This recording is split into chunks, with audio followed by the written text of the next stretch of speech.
Iniciamos agora mais uma edição do programa Dimensão Total na TV.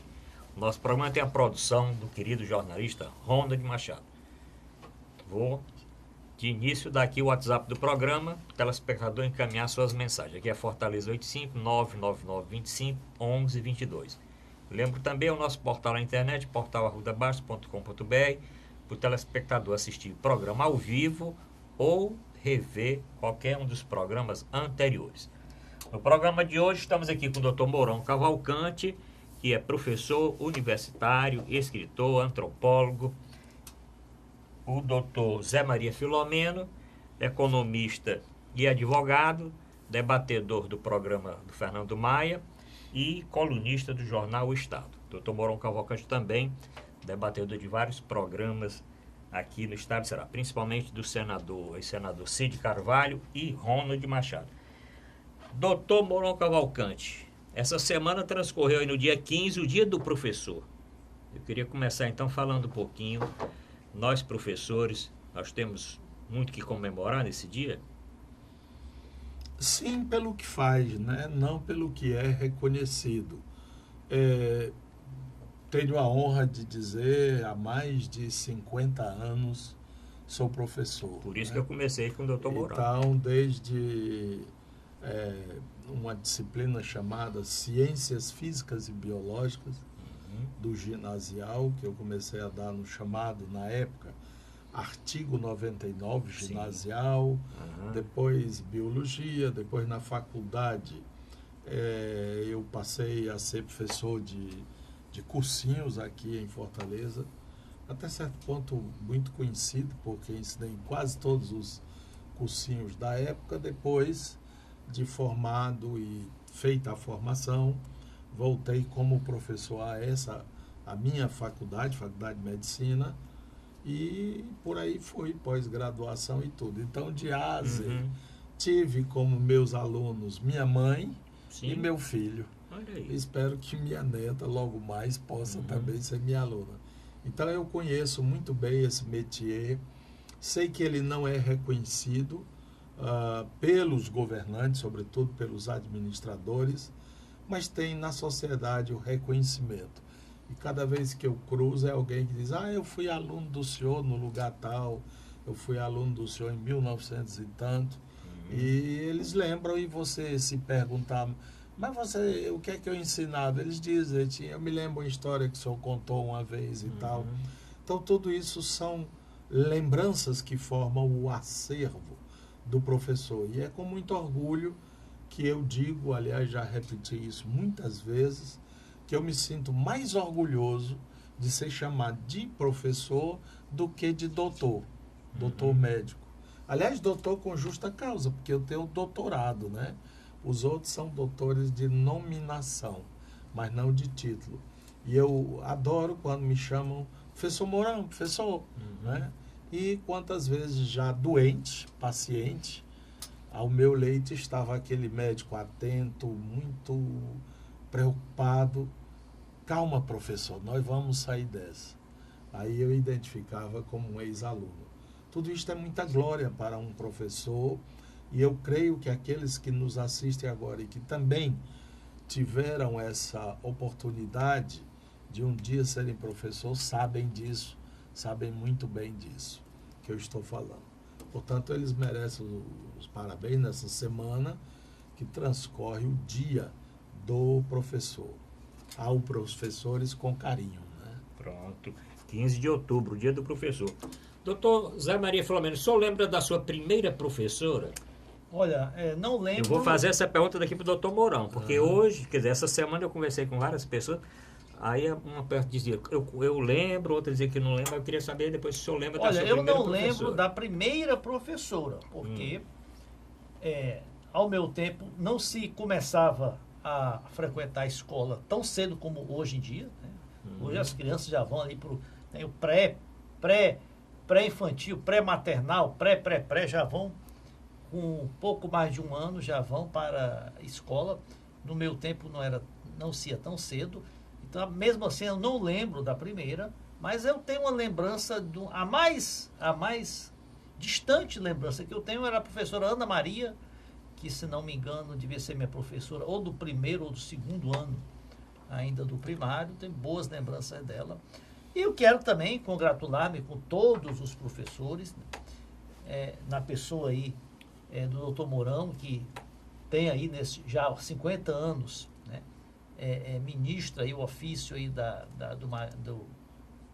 do magistério, que eu julgo, né, ser a profissão mais honrada, mais nobre entre todas, né, porque é aquele que transmite conhecimento, transmite sabedoria, transmite valores, né, dá exemplos, né, dá caminhos, né, para todos nós. Então, quantas pessoas não foram de sucesso, que tiveram muito sucesso em suas profissões, em seus ofícios, né, por inspiração dos seus professores, né, por inspiração de seus mestres, né.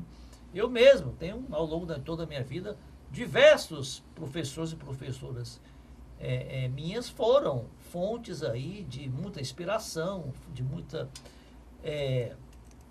motivação, né, de aprofundar-me em determinada matéria, em determinado conhecimento, né. Então, admiro, né, nós admiramos muito os nossos professores exatamente por isso, né, porque eles nos inspiram, né, eles nos abrem janelas, né, para o mundo. Então, professores têm que ser homenageados. Concordo com o professor Mourão, que é uma categoria muito pouco reconhecida e muito mal remunerada. Isso não é uma situação só do Ceará, muito menos do Brasil, é do mundo inteiro, né? Então, o mundo inteiro precisa, né, valorizar mais os professores. Doutor Mourão Cavalcante, lembra da primeira professora, doutor Mourão? Lembro. É porque eu lembro da minha, eu quero saber se o senhor lembra da sua. Lembro. Agora eu estou lembrando dos meus netos, eles dizem, me lembro. Ah, isso aqui eu me lembro, né? Me lembro. Meu pai, ele era da Receita Federal, coletor federal, e ele foi, então, designado, a primeira coletoria que ele trabalhou foi em Russas, aqui no interior do Ceará. E lá, a escola melhor que tinha em Russas, a mais famosa, era a escola da professora Rocilda. E todo russano, quem nasceu em Russas ou lá morou, etc. e tal, conhece essa figura, a figura da professora Rocilda. Ela tinha a escola e ela acompanhava todos os alunos. E para mim uma grande frustração, Arruda, foi que eu nunca desfilei no 7 de setembro do colégio da professora Rocilda, porque o dia que eu estava marcado, eu feri meu pé e só podia marchar se fosse com os 2 sapatos. Exato. E como o outro estava na chinela, eu fui excluído. Mas eu recordo dessa escola e depois passei muitos anos no colégio cearense, dos maristas, né? E que foi aqui em Fortaleza fechado. Depois a faculdade de medicina e depois o mundo, né? Então, como esquecer? Aliás, tem uma história muito boa, Zé Maria e doutor Arruda, que na Alemanha, os professores ganham mais do que os juízes. Né? E um dia, lá numa reunião social, um juiz abordou a primeira-ministra, né, Angela Merkel, perguntando por que ela dava um salário maior ao professor do que a ele, juiz. Ela simplesmente virou-se e disse, não foi ele que lhe ensinou? Fim de papo. Foi para cortar a conversa. Não foi ele que lhe ensinou? Uma excelente resposta. Eu lembro também, a minha primeira professora foi... Com que idade você tinha? Eu tinha, sei lá, 5 anos de idade, por aí. Foi no Colégio Juvenal de Carvalho. Aliás, naquela época, os colégios religiosos, eles tinham o colégio masculino, né? Você citou o cearense.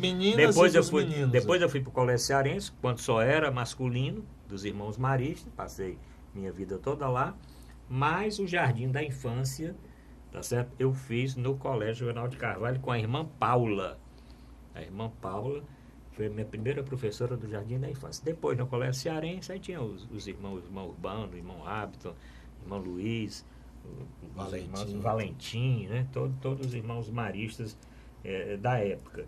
Mas eu lembro bem da irmã Paula. Não tenho o mesmo tempo do doutor Mourão, mas também cheguei ainda a lecionar em colégio particular. Depois dei um tempo e, mais recentemente, há uns 10 anos atrás, voltei realmente a lecionar, aí já no curso de medicina aqui da Unicristos, onde eu tenho 2 disciplinas lá, de gestão em saúde. E é bom nós destacarmos, né, no Dia do Professor, que o professor é uma peça insubstituível. Né? O professor é indispensável, porque ele é aquele contato direto com o aluno. Né? O aluno se inspira no professor, na pessoa do professor. Né? Porque eu digo isso porque existe um movimento muito grande hoje de se valorizar o ensino à distância. Né? Inclusive no ensino fundamental, o que eu acho um verdadeiro absurdo. Né? Eu acho que você pode ter, hoje no mundo tão digital, você tem utilizado os recursos digitais, a internet, isso para complementar o aprendizado, mas nunca para substituir o professor em sala de aula. E tem uma proposta de um candidato Bolsonaro, uma das propostas dele para a educação é todo o ensino, ou grande parte do ensino, inclusive fundamental, ser à distância. É uma das propostas porque o ensino, ele não pode ser... Faz parte do aprendizado a socialização, né, da criança, né, dele conviver com os seus pares. Né? Então, ele vai aprender de casa, é complicado. Eu acho que há a desvalorização do professor é quase que uma política deliberada. Eu recordo desses tempos de infância, adolescência, em que quando havia um ato público, né, qualquer solenidade na cidade do interior, tinha lá o prefeito municipal, né, o presidente da Câmara, uma autoridade eclesiástica, né, que seria o padre, o vigário, e a diretora da escola municipal. Está entendendo? Ela estava da mesma mesa. Quantas vezes vocês ouviram em noticiário, por exemplo, o governador ou o prefeito municipal recebeu uma equipe de professores para conversar, para entregar uma medalha de honra ao mérito, para promover um almoço, dizendo, olha, esses mestres aqui estão se aposentando hoje e eu, enquanto governador do estado, quero reconhecer os relevantes serviços prestados, dá uma medalha, dá um diploma, dá uma coisa. Nada. Agora chega aqui um Chiglin qualquer, né? Com proposta de que vai investir na fábrica de ar ensacado, de não sei o que eles botam, né? Tapetes, vamos receber um grande investimento. Cara pálida, tem investimento maior do que fazer ou despertar na criança o interesse pela aprendizagem? Então fica esse conselho para o governador recém-eleito, para o prefeito também. Receba os professores, não é só quando eles estão em greve, ameaçando invadir. E, aliás, os professores tentaram uma vez invadir a Assembleia e foram agredidos fisicamente. Uma fotografia aí que espalhou-se pelo mundo inteiro, né? O professor sangrando ali, e essa foto correu o mundo. Foi na Assembleia Legislativa, Casa do Povo. Olha aí o paradoxo. Então, recebam os professores, façam uma solenidade. Não é também por negócio de concurso. Qual é o melhor professor do estado? Não. Nós estamos recebendo esses professores aqui porque eles concluíram esse ano o mestrado, eles concluíram o doutorado, eles estão se aposentando, eles estão ingressando. Até solenidade para soldado novo, existe. O governador faz, não é? Bota lá as motos para desfilar na cidade e tudo. E os professores, cara? E os professores? Os novos professores contratados pela Secretaria de Educação, bota eles aqui, tira uma foto com o prefeito, tira uma foto com o governador, publica na página central do jornal, eis os novos construtores da sociedade. Aí ela fica, compramos mais 30 mil metralhadoras, tá aí mais 2 mil soldados, 20 mil viaturas para correr atrás de bandido. E os professores lá no cantinho, só olhando, ver se pega alguma migalha. Teve uma época que, como eu era professor da UES, eu me revoltei, porque o governador da época, nem lembro mais qual era o cara pálida, criou, sabe o quê? Para aqueles professores que estavam véspera de se aposentar, com menos de 10 anos de se aposentar, uma gratificação. Sabe como era o nome da gratificação? Como é que ela foi chamada? Gratificação pé na cova. Sim. Gratificação. Eu falar? Lembra agora já, Pronto. de falar. Pois é. Pé na cova. Ah, eu me lembro. Bom, esse primeiro bloco dedicamos ao professor. Eu queria ler aqui uma postagem que eu fiz, doutor Mourão e doutor Zé Maria. Feliz aquele que transfere o que sabe e aprende o que ensina. Né? Feliz aquele que transfere o que sabe e aprende o que ensina. Citando esse texto de Coralina, nós queríamos deixar aqui a nossa homenagem nesse primeiro bloco ao professor pelo seu dia. Vamos fazer o primeiro intervalo, porque depois nós vamos falar de política, não vamos misturar uma coisa com a outra não, porque tem muita coisa para falar que ficou inclusive da semana passada. Voltamos já.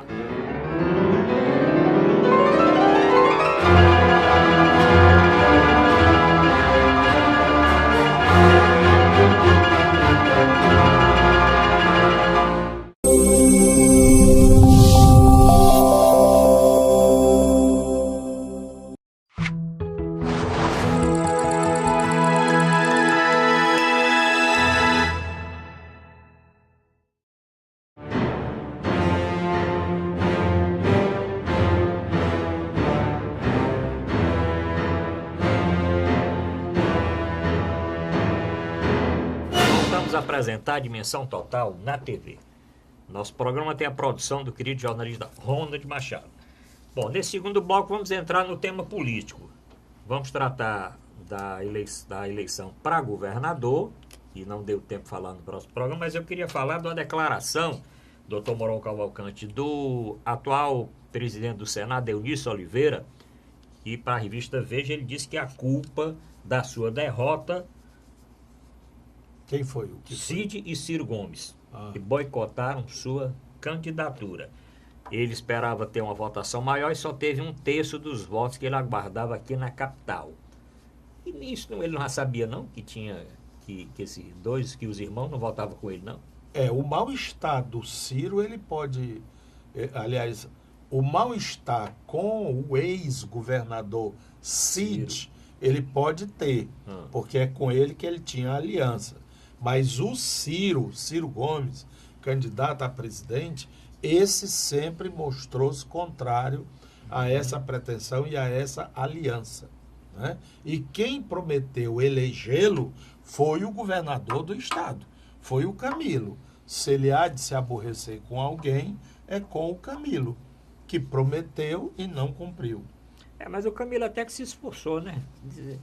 Bom, pelo menos nos comícios... Você acha que o jogador que sua mais a camisa é o que joga mais pelo time? Pois é. Ele livrou o nome do governador Camilo. Ele agradeceu o governador Camilo nessa entrevista que ele deu à revista Veja. Ele tem que reclamar, sabe de quem é? Quem? É dele próprio, que é ruim de urna, sabe? Porque o cara tem um pênalti no segundo tempo, os últimos minutos do segundo tempo, não é? Fez o jogo. Chuta para fora, cara. Ele tinha que culpar ele, meia culpa. O que que fez que o senhor Eunício, os cearenses não identificaram tudo aquilo que o senhor dizia que fez? Eu trouxe verba para não sei o quê, eu construí não sei o quê.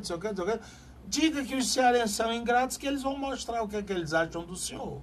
Para bolas. Doutor Zé Maria, e esse desabafo aí do senador Eunício Oliveira? Agora, depois de uma semana de transcorrido o pleito eleitoral. Bem, pelo que eu saiba, o Cid e o Ciro, cada um só tem um voto, né?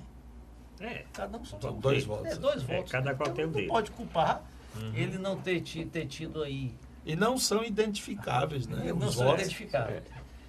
Ele está pagando, em parte, o preço da sua incoerência, né, da sua contradição, do seu egoísmo em colocar a sua reeleição acima da sua trajetória, do seu compromisso que ele assumiu desde a eleição passada, quando ele foi concorrente, né, competidor do atual governo. Então, traiu a oposição, que apoiou na sua candidatura ao governo do Estado em 2014 para se debandar para o lado de quem ele tinha combatido. E a população, boa parte da população não engoliu essa. Né?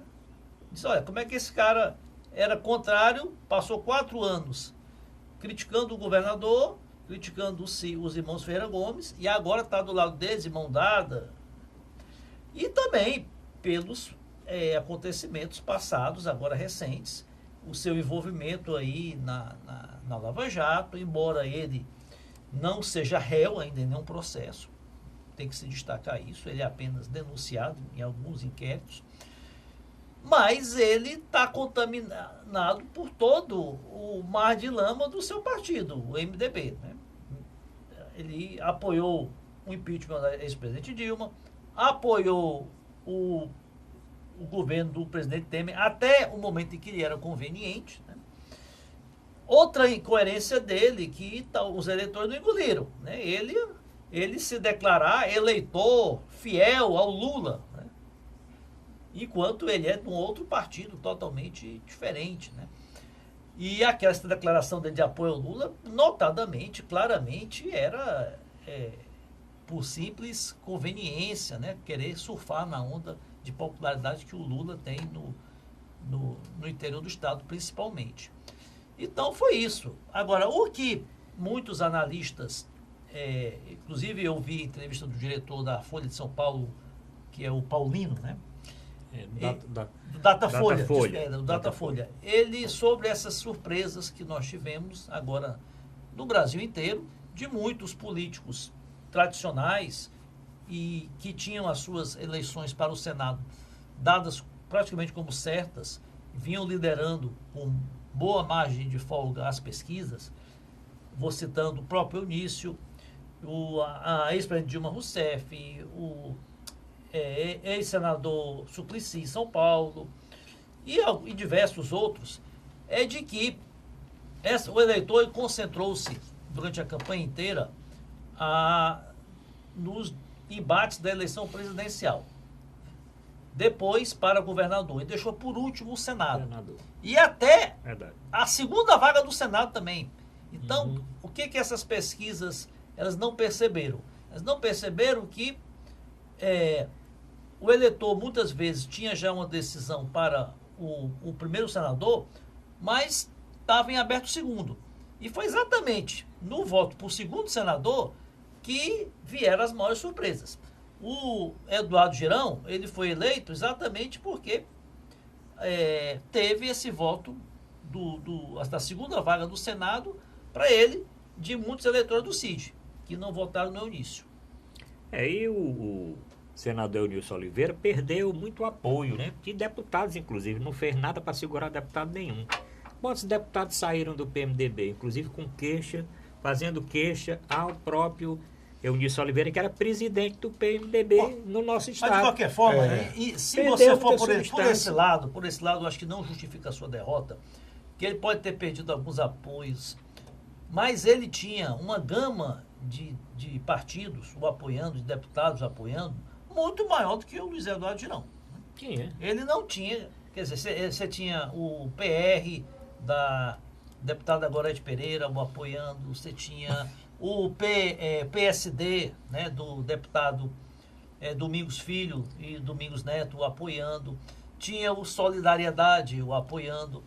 Então ele tinha máquina partidária muito superior ao Eduardo Girão. O que ocorreu foi que os votos não saíram, né? Mas é o que eu digo. A população não acreditou mais, não quis lhe confiar mais o mandato. Ele tinha o partido, mas essas pessoas não levantaram uma palha por ele. Não levantaram uma palha por ele. Onde é que você viu do Tauá, naquela região do Tauá, alguém indo de casa em casa pedindo voto para Eunício lá, o pessoal do Mas a Domingos maior Filho e queixa Domingos dele é na Neto. capital, porque Né? ele perdeu a eleição realmente na capital, Isso aí, onde na ele cap- teve, parece que 6 ou 8% dos Na votos. capital também. Quando ele compara isso aí com o que foi a eleição Passada. dele, né?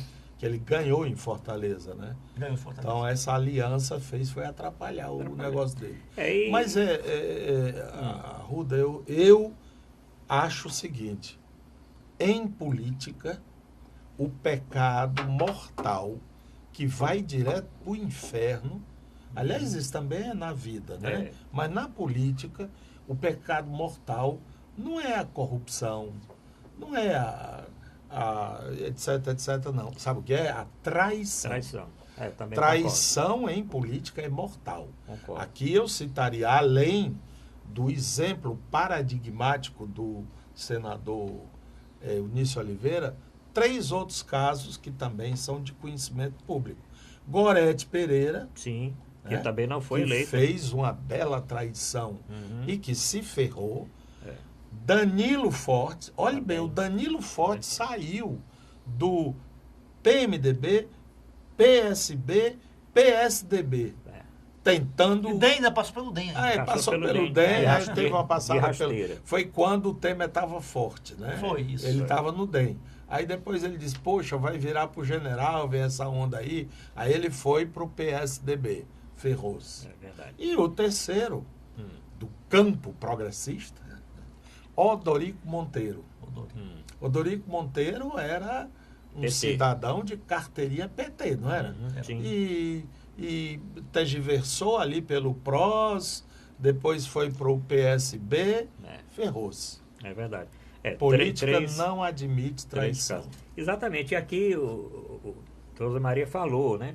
O Eunício Oliveira voltou pelo impeachment da Dilma. Voltou. Era presidente do Senado, não fez uma palha para... Amicíssimo né?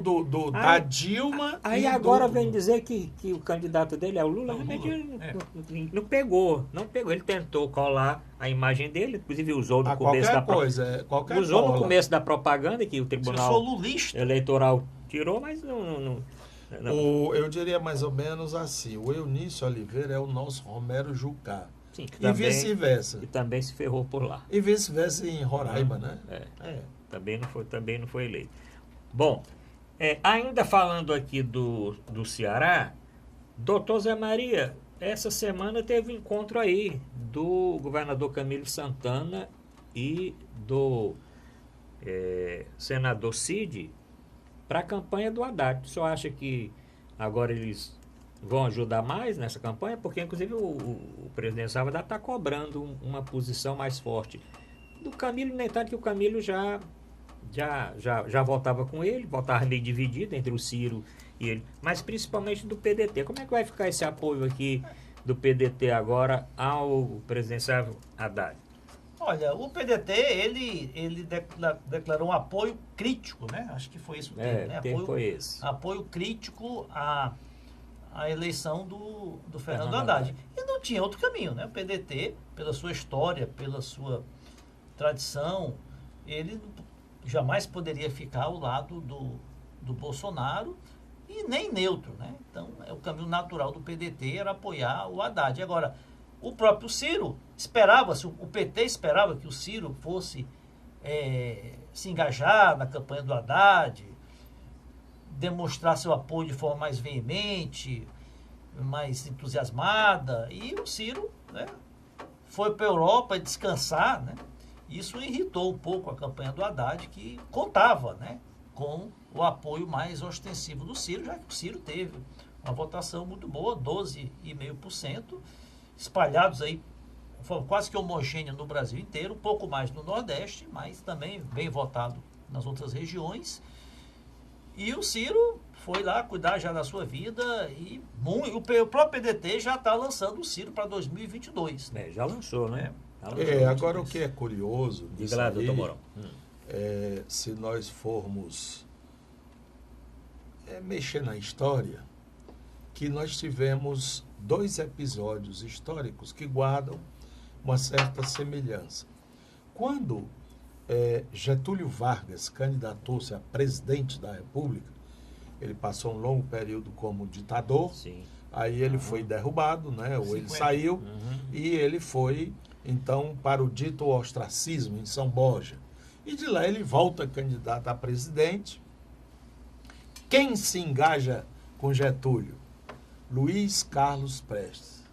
Aí dizia assim, mas foi este homem que deportou sua mulher? Olga Belnati. Né? Foi ele, não sei o que, eles. Mas a luta agora é outra. E desde esse dia ele engajou-se e foi com Getúlio até o seu funeral. A refletir. Segundo exemplo, Leonel Brizola, fundador do PDT. PDT existe por causa de Leonel Brizola. Exatamente. Leonel Brizola se preparou para ser presidente do Brasil no exílio em Portugal. Ele criou uma frente. Quando ele chegou ao Brasil para fundar o PTB, o Golbery fez uma manobra, né? O Golbery fez uma manobra, mas nem por isso ele deixou de fundar o partido, que é esse, do Dr. Ciro. Pois bem, Brizola, candidato a presidente da República contra o Collor, não foi isso? Foi. Contra o Collor. Contra o E Collor, achávamos, contra os outros candidatos, mas eu digo o Collor porque foi o Collor que ganhou. A coisa evoluiu de tal forma que ele, Brizola, quase ia ao segundo turno, mas não foi. Quem foi? Foi o Lula. Lula. Na segunda-feira, a eleição do primeiro turno foi no domingo. Na segunda-feira, ele já estava lá no Rio Grande do Sul com um lenço vermelho no pescoço, que era o símbolo do PDT. Sou Lula, sou Lula, sou Lula. O outro grande estadista viaja para a Europa, como quer dizer, deixa o circo pegar fogo. Aí a gente consegue ver a diferença entre um simples político e estadistas. Há controvérsias sobre essa comparação. Porque, olha só, não é a primeira vez que o Ciro é candidato a presidente. Da primeira vez, o Fernando Henrique, em 98, ganhou no primeiro turno. Na segunda vez, em 2002, ele ficou em quarto lugar, atrás do Lula, do Serra e do Garotinho, mas engajou-se na campanha do Lula, né, e que acabou vencedor. E ele, inclusive, participou do governo Lula, foi ministro da Integração Nacional. Agora, olha só, essa situação é um pouco distinta, porque o PT... Não, a história nunca se repete. O PT fez de tudo para bombardear a eleição do Ciro, né? Fez de tudo. Primeiramente, manobrou para que o PSB, que estava praticamente já fechado em apoiar o Ciro, né? O PT fez manobras aí, artifícios, lançou a candidata Marília Reis em Pernambuco contra o governador, né? Fez diversos artifícios aí para detonar a candidatura do Ciro. Então, o Ciro não tinha, assim, obrigação moral nenhuma, né, de retribuir aquilo que ele não recebeu. Então, eu acho que ele fez bem, não é obrigado ele declarou seu apoio. Né? Não, ele não é obrigado. Eu apenas mostrei a diferença entre o que é a postura política de um estadista, o que é a postura política de um político comum. O político comum joga a chupeta no chão com raiva. O estadista, ele vira a sua problemática pessoal, aquilo que me constrangeu, que me revoltou, porque tem uma causa superior. Não foi ele ter deportado minha mulher que tira a importância do pleito dele nesse momento. É isso que eu estou dizendo. O Lula foi escorchado, aliás, o Brizola foi escorchado pelo PT. Ele é caudilho, ele vai transformar o Brasil em uma Cuba, lembra? E o Brizola ganhava também no segundo turno. Da mesma forma que o Ciro, naquela época, o Brizola, em todas as pescas do segundo turno, ganharia melhor do que o próprio. Mas o Ciro, ele tem declarado, até de fora, que é um perigo a eleição do Bolsonaro. O Bolsonaro é um risco à democracia, Bolsonaro é um risco à estabilidade, né? Agora, O que você queria que ele fizesse a mais? Eu acho que ele está agindo politicamente, está sendo correto com o PT. Que o PT nunca foi, né? Eu acho, doutor Ramari, muito que correto com eu ele. acho que ele ainda vai entrar um pouco agora, é como o doutor Mourão disse, ele poderia ter entrado logo de início, vai entrar tardiamente, ele está voltando agora, essa semana, já tem esse encontro, aconteceu esse encontro O euro está do caro, CID, em do real, CID né? e do governador Camilo Santana para trabalhar, organizar toda a campanha do Haddad agora nesse segundo turno. Eu acho que o Ciro ainda vai entrar. Nos últimos dias aí ele andou tweetando algumas coisas a respeito disso. Voltou ao Twitter, que foi uma plataforma que ele utilizou muito, e aliás utilizou muito bem no primeiro turno. Nas redes sociais ele utilizou muito bem no segundo turno. Agora eu lembro bem do Brizola, participei muito dessa campanha. O Brizola, da mesma forma que o Ciro, também foi muito maltratado pelo PT na época, porque era um cara já antigo, um cara não sei o quê, quer transformar o Brasil. Isso aí. Que o Bolsonaro diz hoje, o que o Bolsonaro diz hoje, do Haddad, o PT dizia do Brizola. O Brizola que era esse que ia incendiar o Brasil, Aliás, eu vi uma entrevista, ia transformar o Brasil em Cuba na época, né? E o PT não, era dos trabalhadores, era um negócio assim novo e tal. Mas vamos ver o que vai acontecer essa semana. Aliás, nas próximas se o semanas, PT tivesse também uma postura de estadista, estou falando do partido, até do próprio senhor Luiz Inácio Lula da Silva, teria feito uma coligação com o Ciro já no primeiro turno. Porque o Ciro não tem todo o desgaste que o PT acumulou nesses últimos anos. Qual é a principal bandeira aí do Bolsonaro? Anti-PT, fora PT. Por que ele está regimentando tanto voto? São os votos dos desgostosos do PT. Porque, queira ou não, o PT acumulou aí um exército aí de descontentes, né? A rejeição ao PT é muito grande. O Ciro teria muito mais chance de vencer o Bolsonaro do que o Haddad. Então, essa grandeza, né, de perceber que não era o momento agora do PT voltar ao poder, que a rejeição era muito grande, era o momento do partido se recompor, né, até para ter uma renovação, já que os seus principais quadros foram aí atacados aí, foram envolvidos aí em escândalos, e ter apoiado o Ciro. Essa grandeza o PT não teve também. Não tem dúvida. Peraí, eu não tenho a dúvida que teve esse problema aí, mas cada partido lançou o seu candidato. Não é bem assim essa questão de... Como é? Não teve o quê? Grandeza. Não tem nada de grandeza. Porque está no primeiro turno. Peraí, política é a arte do possível. Você faz o que é possível, porque o que determina o ato político é o pragmático. É fundamental entender que o PT é um conglomerado de vertentes. Na hora que, por exemplo, o Lula dissesse eu vou escolher o Ciro, pode ter certeza que teria racha no PT. Racha como? Porque existem tendências dentro do PT o que o Lula diz no PT é lei. Não é. O que o Lula decide é lei. Não é, porque inclusive houve resistências de alguns outros, ao próprio Haddad, que vinha sendo construído nessa perspectiva. Inclusive o Jacques Wagner podia ter sido candidato. Se houve... Não, o Wagner já defendia apoiar o Ciro. Mas dentro do PT, uma corrente queria o Jacques Wagner e outra corrente puxava para o Haddad. O Haddad. Não é assim uma coisa tão simples. Aí traz um cara de outro partido de fora, pode estar certo que havia um racha doido. Mas vamos fazer... Agora, uma coisa é o candidato de um partido, outra coisa é uma coligação para a governabilidade. O que está sendo buscado agora, né, é a coligação. Coligação é ligar duas coisas. Mas o PT, duas coisas. Ele é autoritário nesse sentido. Porque nas eleições passadas, 2006, 2010, 2014, o PT fez de tudo para todo mundo apoiá-lo, né?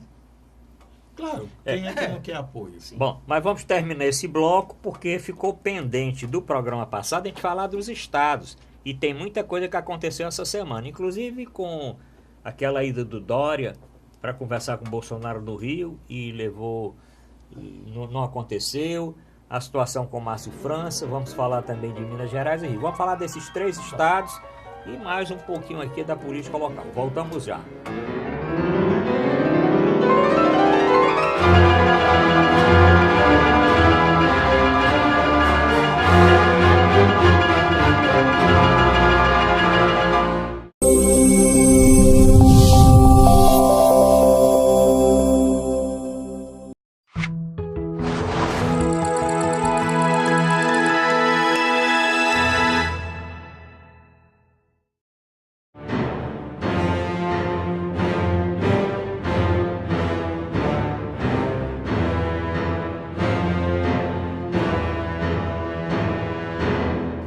Apresentar a Dimensão Total na TV, nosso bloco final, vamos falar do que ficou pendente no programa passado. Lembra ainda o WhatsApp do programa, que é a Fortaleza 85999251122, e o nosso portal na internet, para o telespectador assistir programas anteriores e até mesmo esse programa ao vivo, portalrudabaixo.com.br.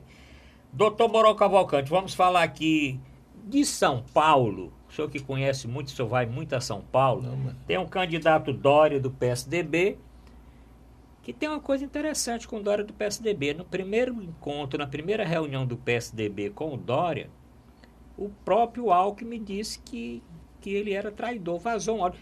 Quem gravou aquele áudio para vazar? Foi outro traidor, né? Foi outro traidor, foi outro cara do PSDB, só tinha dirigente do PSDB. Traidor, Mas o que o senhor acha dessa disputa aí? Márcio França, que foi surpresa, né? Porque ganhou do SCAF, ele estava bem abaixo, né? Conseguiu chegar ali, praticamente empatado, quer dizer, o João Dória mais à frente. Mas desse segundo turno aí, o SCAF já está dando apoio ao Márcio França e o Dória correndo atrás do Bolsonaro.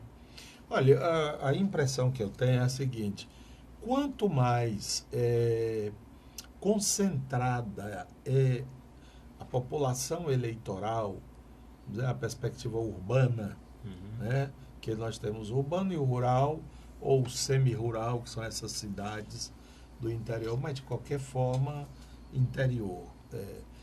São Paulo é mais urbano, ou tão urbano quanto Nova York.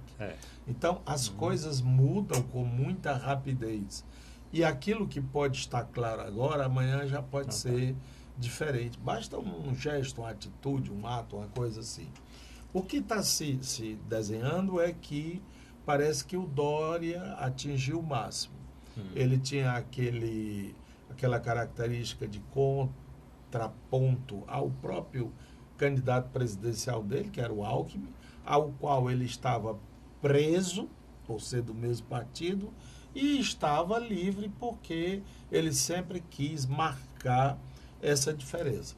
Para o eleitorado, tenho a impressão, isso agora está se revelando como uma fissura da sua estrutura assim tão monobloco, né? Como assim?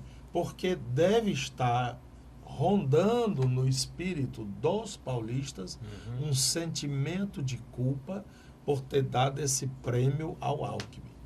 Quase todas as pessoas com as quais eu converso e que falam, coitado do Alckmin, lá se lascou, o Alckmin se lascou. Poucos fazem com referência pejorativa. Foi uma armação, né? O Dória o deixou. Cuidado daquilo que eu falei no bloco anterior. Nessa história aí de São Paulo, Dória é o grande traidor. O grande traidor. Ele é desde o começo, né, doutor Mourão? Porque ele foi escolhido pelo Alckmin para ser o candidato a prefeito e foi eleito. Passou o mês, já começou a fazer campanha para presidente, sabendo que o Alckmin era o candidato a presidente. Pois né? E até o final ele quis ser o indicado para presidente. Depois era para apoiar o Alckmin, todo mundo sabe que ele não apoiou o Alckmin em hora nenhuma. A decisão do PSDB foi mais de fora para dentro do que de dentro para fora. O Centrão veio com toda a força e legitimou o Alckmin dentro do PSDB. Mas até as biqueiras, né? Eles ainda estavam em disputa. E tinha um fulano de tal chamado Fernando Henrique Cardoso, que é a pusilanimidade em pessoa, né? Ele alisava aqui o Dória, alisava aqui, ou dizia que o Alckmin é o nosso candidato. Ele até andou ensaiando um factoide, que era o Hulk, né? Queria o Hulk como candidato. Agora o Hulk como candidato a presidente, né? Era presidente na época. Pois bem, eu acho que esse Dória vai... Porque o França, no debate que eu pude assistir de candidatos de São Paulo, o França parece ser cobra criada, né? Ele sabe ser firme e ele deu uma encostada no Dória, que o Dória ficou bem. Você me soa artificial, você parece um produto de marketing, você não sei o quê, não é? E até teve no outro dia um jornalista especulando, será que o Dória usa Botox? E se você prestar atenção, parece que sim. Doutor Zé Maria, Dória, Márcio França. Márcio França, nesse segundo turno, conseguiu o apoio já do SCAF e de outros candidatos, inclusive do senador eleito pelo próprio Bolsonaro, que disse que não vota no Dória nem amarrado, né? E já declarou apoio ao Márcio França, né? Quem declarou? O senador que foi eleito vamos lá. do PSL. Eu vou fazer uma abordagem aí mais genérica, né? Você teve um movimento grande nessa eleição de eleitores que demonstraram aversão à política tradicional, né? Aos grandes cacifes da política e aqueles políticos aí que estão aí ano a ano, eleição aí figurando aí nas chapas e se alternando em cargos. Então, essa busca assim de um chamado outsider, ela foi presente em muitos estados aqui, pouco no Nordeste, mas no Sul e Sudeste e diversas vezes. Foi o caso de Minas Gerais, que você teve o Zema. Que nós vamos falar daqui a pouco também. E no Rio de Janeiro. Em São Paulo, o que acontece? Existe um movimento, um clima anti-PT muito grande. Tanto que o candidato do PT teve, acho que 8 ou 10% dos votos. E a disputa em São Paulo agora é quem incorpora mais esse sentimento anti-PT, o Dória ou o Márcio França. O Márcio França, ele, para mim, não foi uma surpresa, porque ele começou nas pesquisas lá embaixo, mas se você for verificar o andamento da campanha toda, ele teve um crescimento, né, consistente e nas últimas 2 semanas um crescimento bem vertiginoso. Eu já previa que ele chegaria no segundo turno. Agora, nós temos o quê? O Dória aí querendo, já na própria noite da apuração, já declarou apoio ao Bolsonaro, foi ao Rio de Janeiro, forçou a barra para ser recebido, na esperança aí de gravar aí um vídeo aí recebendo apoio do Bolsonaro. O Bolsonaro, né, deixou ele de escanteio, não recebeu. E agora nós vamos ter uma disputa muito acirrada, porque o França está no poder, ninguém pode esquecer isso, é o atual governador, tem a máquina pública, está utilizando todas as ferramentas que o poder lhe concede. Inclusive, eu até vi a sua propaganda hoje mostrando obras do governo, hospitais, escolas, né? E o Dória também, com toda aquela sua expertise mercadológica dele, é um comunicador, um homem de propaganda, tentando se vender como um produto. E não sei, é uma eleição totalmente aberta. Bom, vamos falar agora do Rio de Janeiro. Rio de Janeiro foi outra surpresa, né? O Eduardo Paes estava na frente, conseguiu ir no segundo turno em segundo lugar. O Romário foi uma vertiginosa queda, né? O Romário estava ali brigando para ir para o segundo turno, ficou lá embaixo. E o Wilson,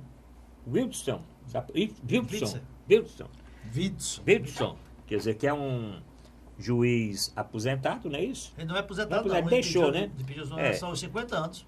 Deixou. Tem até um vídeo aí. Você ouviu esse vídeo dele? Eu vi. Ensinando como é que o juiz consegue o auxílio. Um dos auxílios, eu nem conhecia esse auxílio acúmulo. Auxílio. O senhor não viu esse vídeo, não, né? Auxílio ao túmulo? Vaza. Auxílio. Tudo vaza. É o seguinte. Nas varas federais me do explica trabalho... aí como é que é aquele para o cara sair para o outro receber. Nas varas federais, da Justiça Federal e da Vara do Trabalho, tem um juiz titular, tem um juiz auxiliar. Né? Ou substituto. O que acontece? Eu nem conhecia esse tipo de benefício. Nas varas onde não atua um substituto, o titular está sozinho, né? ele recebe um auxílio de R$ 4.000. Então ele, numa conferência, numa palestra, num congresso, ele deu uma aula, né? Orientou aos juízes, parece que era um juiz do trabalho, olha, vocês fazem o seguinte, onde tiver juiz substituto, vocês pedem o juiz para ele pelo menos faltar 15 dias. 15 dias, porque tendo menos de 15 dias, né? Se ele ficar presente menos de 15 dias, vocês recebem o auxílio, esse auxílio complementar. R$ 4.000. Ele ensinou direitinho lá para o juiz ganhar R$ 4.000, é mandar o reserva. Agora, o Rio de passar Janeiro, 15 dias fora. Só me adiantando, né, deixa o doutor Mourão, adiantando o doutor Mourão, o que foi determinante para essa surpresa desse candidato Wilson foi o debate da Globo entre os governadores, que foi na terça-feira anterior à eleição.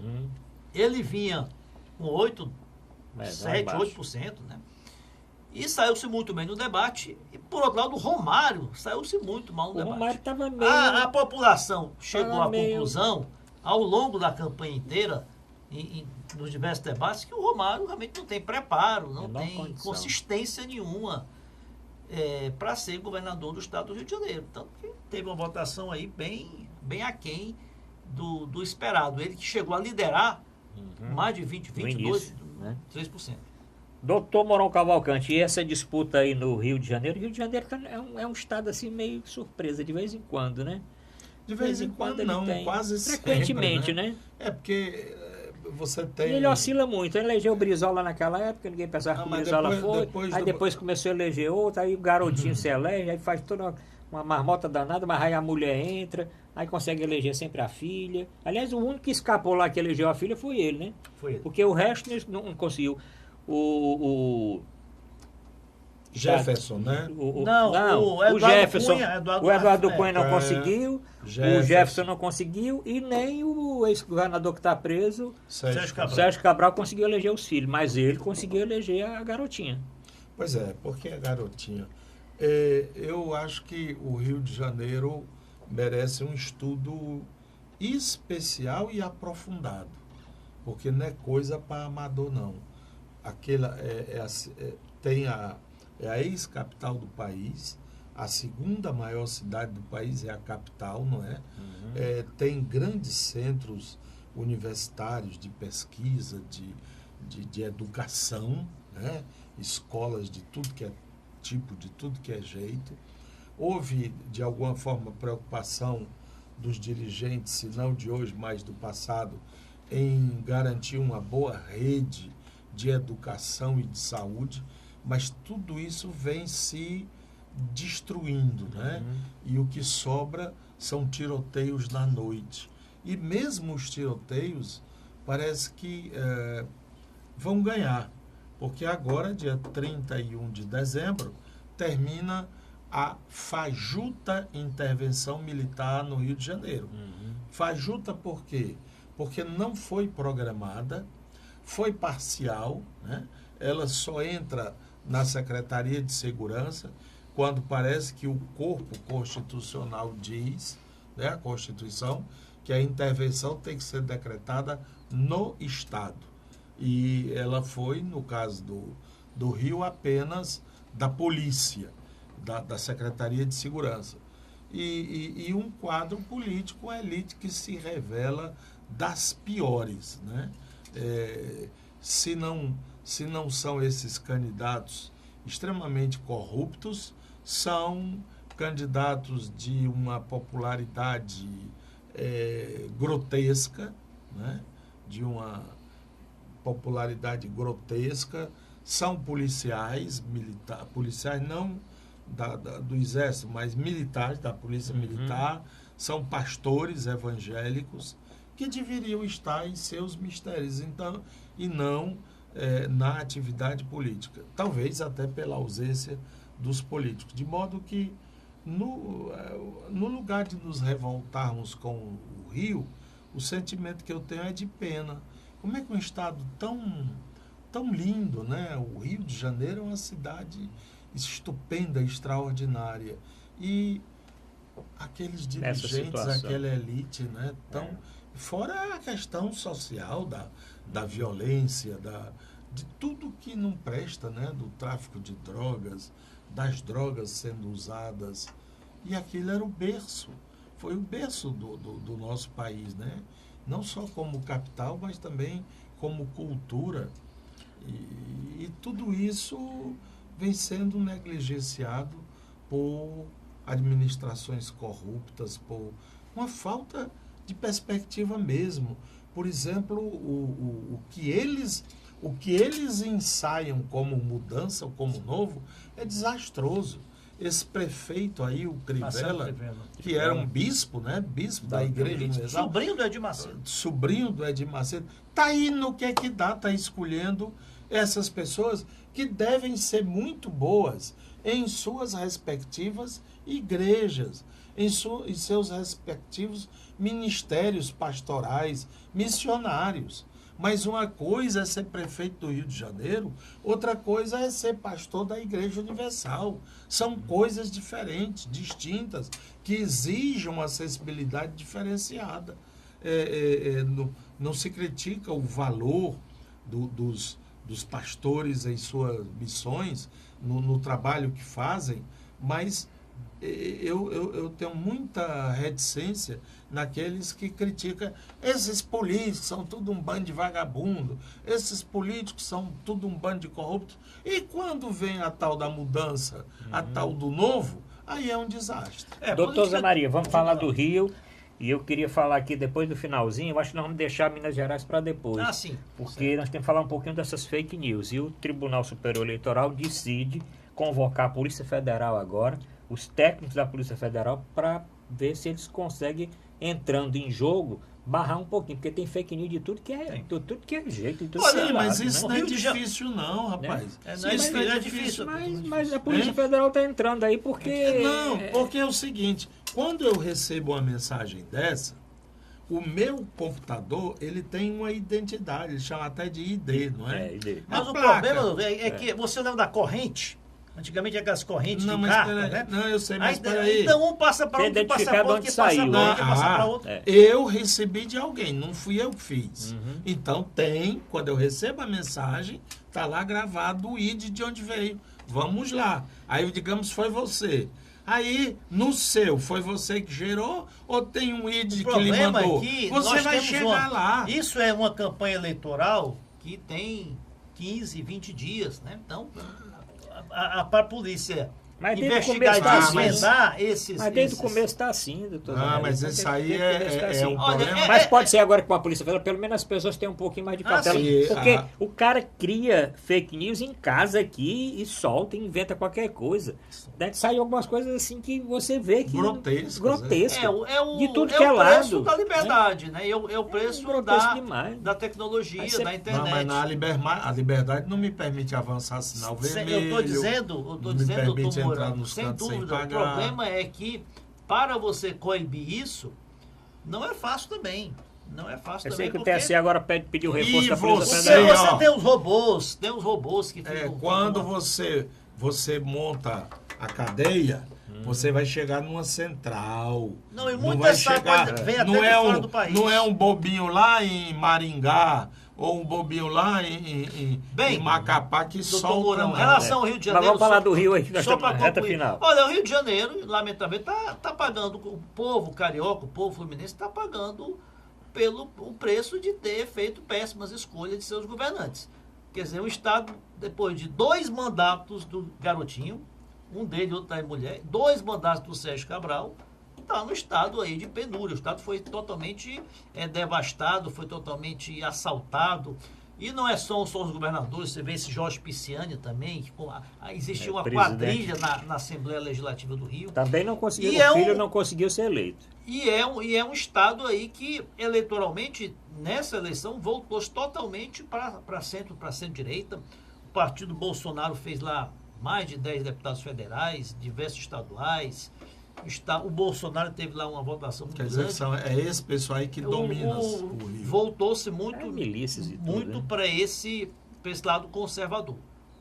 Bom, reta final para alguma coisa a mais? Vamos aguardar aí essa semana as próximas pesquisas. O senhor tem algum outro dado? Não, eu queria só pontuar algo que me parece essencial.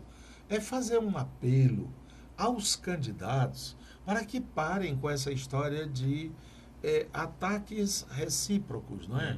No sentido, ai, tu é feio, e tu? Um falando do outro, fale de você. E o que a sociedade está querendo é que eles exponham suas ideias. Quais são os seus projetos? Por exemplo, Bolsonaro, qual é a sua política econômica? Como é que é mesmo essa história das privatizações? Como é que é mesmo a educação, senhor Haddad? Existem mesmo esses kits, como é? Kit gay, não sei o quê. Já foi fake news também. Não, mas eu estou dizendo, nós, enquanto sociedade, nós estamos querendo que na propaganda sejam estabelecidos critérios. Como é que nós vamos acabar as macas nos corredores do HGF? Como é que nós vamos acabar com as salas de espera, com as UPAs que não funcionam? Nós precisamos de resposta para isso. A eleição para governador, né, senhor?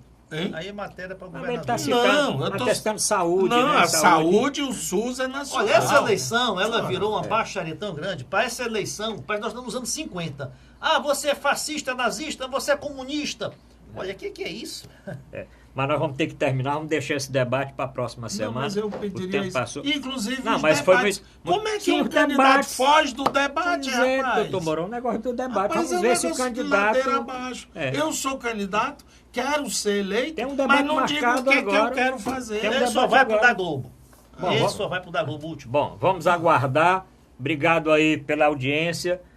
Aqui colaborando com o doutor Mourão. Vamos ter um pouquinho mais de calma nessa eleição, porque, inclusive, vários casos que têm acontecido agora nesse segundo turno, inclusive mortes, né? Mortes na Bahia, pessoas nada vitimadas de disso, tudo que é. precisa nada. Não precisa realmente disso. Obrigado a todos. Voltamos na próxima semana.